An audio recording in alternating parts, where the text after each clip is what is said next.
Call 877-314-THIN and save up to 50%. Welcome back. A Rutgers University bus driver claims he was forced to resign after he prayed for a wheelchair-bound student. He often doles out inspiring words to his passengers. There's no days off when you're building your destiny. There's no days off when you're building your purpose. They said, we don't do that here. And they said, now we don't want to fire you, Stan, because you're a good worker. And they said, we'd like you to, it would look better on your record if you resign. So the bus company says the problem, not religion, but safety, claiming McNeil didn't secure a student's wheelchair properly. Quote, we respect both his religious beliefs and the many positive messages he shared with the students. Unfortunately, a full internal review revealed that Mr. McNeil had failed to follow a critical safety protocol that was cause for immediate termination. Our faith panel joins us now. Hattie Kaufman is the author of a brand new book, Falling into Place. Rabbi Spiro served congregations in New York and Ohio, and David Silverman is the president of American Atheists. Hattie, I want to start with you because you're a newfound Christian. I am. Yes, and that's what your book is all about. When you see somebody like Mr. McNeil, who simply put his hand on this woman in a wheelchair and hoped that somehow she might walk, should he be terminated from his job? Well, I think it's very sad what happened to him. On the other hand, we don't know the facts. Did she want to be prayed over? If she didn't want to be prayed over, then yes, he went too far. You know, Matthew 6:6 says we should pray alone in our closet and not make a big show of it. On the other hand, other students have said, we came to him, we wanted his prayers, and in that case, this is terrible that somebody should lose their job over showing compassion. Well, Rabbi, speaking of that, there's social media campaigns. Students have signed, 6,000 of them, a petition for this guy to get his job back. So did he do anything wrong in your mind? You know, I saw those petitions. It's a shame, really, that a man who wants to extend humanity, religious humanity, to a person in need is now not only denied his free speech rights, but is asked to leave his job. And especially, you know, we hear about diversity all the time. Where is the diversity to include Christians of faith who want to associate with people and to extend a certain type of friendship and blessing?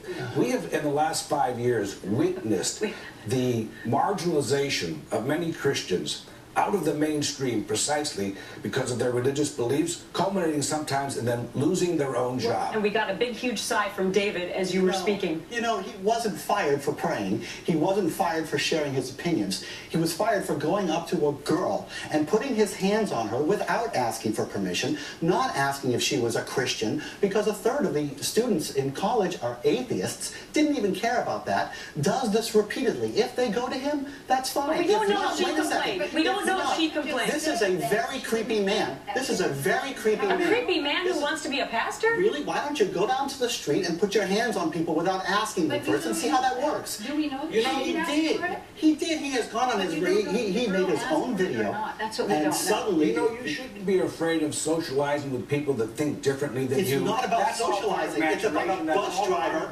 going to a student and saying, I'm going to pray on you. I'm not going to ask you if you're like they can tell the bus driver. If we knew that, if he had asked, he would have said. Well, that would be interesting to find out if she actually complained. I think there's a lot of monitoring of Christians going on, and a lot of telling, a lot of people being told to authorities that, oh, he did something in order for these people to lose their jobs, push them out of the middle class. Well, I find it interesting that the students. I find it interesting that the students who you claim a lot are atheists support him. I got to move on to this. Many do, but some don't. A third of students are atheists. Okay. Christian group that runs a soup kitchen now saying thanks, but no thanks to a local atheist group to help them serve Thanksgiving meals. Now, Rabbi, they say that they want to put in their meals some pamphlets talking about Christianity, so atheists are not welcome.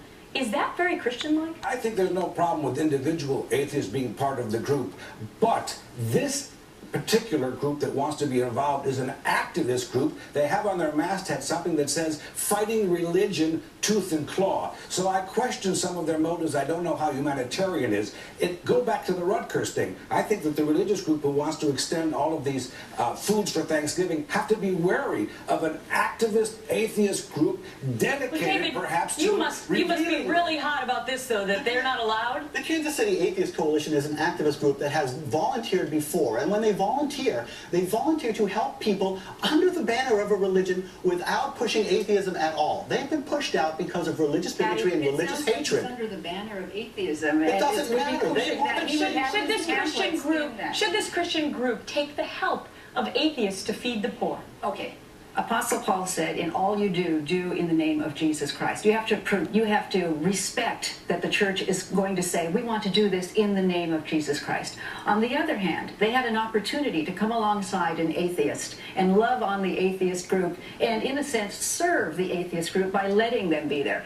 That's a decision the church had to make, and they get to decide. This is absolutely fine, but I'm afraid that this particular activist group wants to do what was done at Rutgers, to be there almost as spies. We don't know because they're not going to get the chance to do it now. Panel, I gotta go, but thank you so much Thank for you your for talk. having us.